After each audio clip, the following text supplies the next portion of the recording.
Right, open Zoom. Yes, connect with computer audio. Here we go. Hello. Hello. Elinor, why don't you introduce yourself, tell us your full name and what you do. I'm Elinor Rowlands and I run Magical Women, and I'm a multidisciplinary artist. My biggest fascination is my internal landscaped body, and I want to continuously make sense of that through sound, music, film, painting, media. So that's really who I am. But my biggest number one thing is access, but not in the way that it's understood or perceived by other people. It's really, I want to make art and I want to make a living from it, but I can't because I have no access to all the ways other people have access to it. It was actually Trish Wheatley of Disability Arts Online who encouraged me to set up the space that I needed, and I knew lots of other people needed, and then I'm able to make work. Now I'm noticing real differences in my own practice, but so are they. What do you find are the barriers beyond the technical ones that people aren't really thinking about? But what is your space that makes you work the best? I think it's collaboration. So the space is relaxed and it's not safe. So the word safe space is incredibly triggering for a neurodivergent person, and they often always get excluded, shut down, corrected, misinterpreted, blah, blah, blah. So it's a relaxed space where the repeatedly going in and out of it on Zoom works very differently to a physical space. So what we always say is, if you want time out, just shut your camera and audio off, and you can have your time out, even just in the chat. You're saying, I'm still here, but my camera and audio's off because this is the level, the limit I can show up at the moment, and that's fine. We've got 3 access workers in this space. One is the ENT. So we have captions, and that helps actually access workers and myself to read and understand what is being said, because so much is lost in verbal communication. We've got one who's the access worker for all the participants, and then the other access worker is my own personal one. I mean, I find that I don't think people are thinking about access workers within digital spaces. Sorry, I wanted to say that they have to be seen.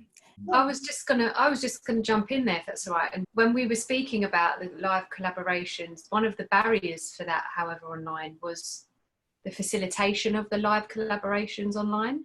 With Magical Women, we facilitate relaxed spaces that kind of allow the neurodivergent person to be how they are on that day. They won't be questioned on it. It's the showing up and making music, attending to your practice, honoring your practice as you honor the space.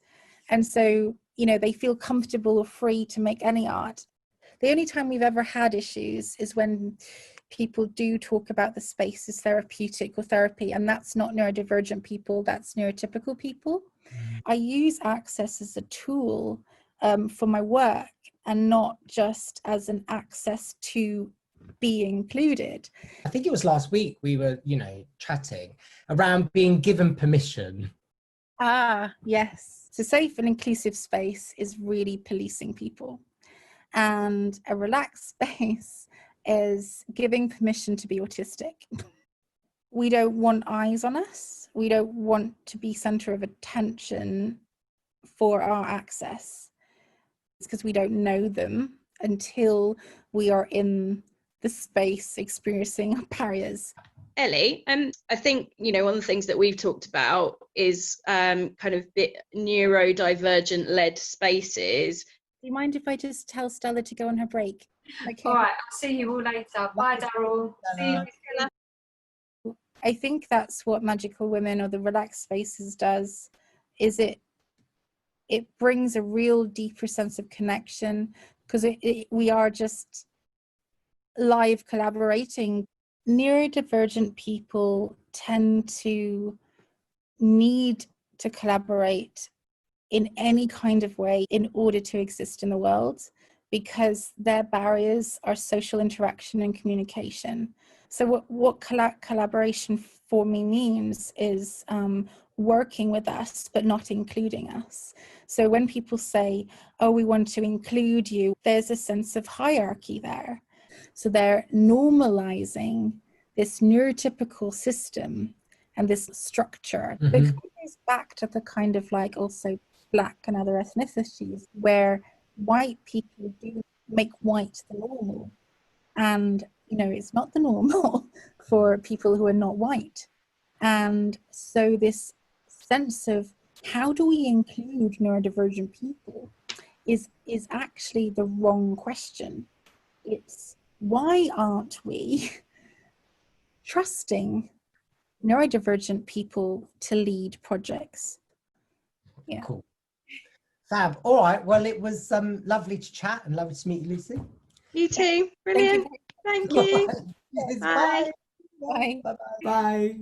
Oh, that was fun. Elinor Rowlands, a disabled neurodivergent multidisciplinary artist and poet. www.elinorrowlands.com or www.magicalwomen.co.uk.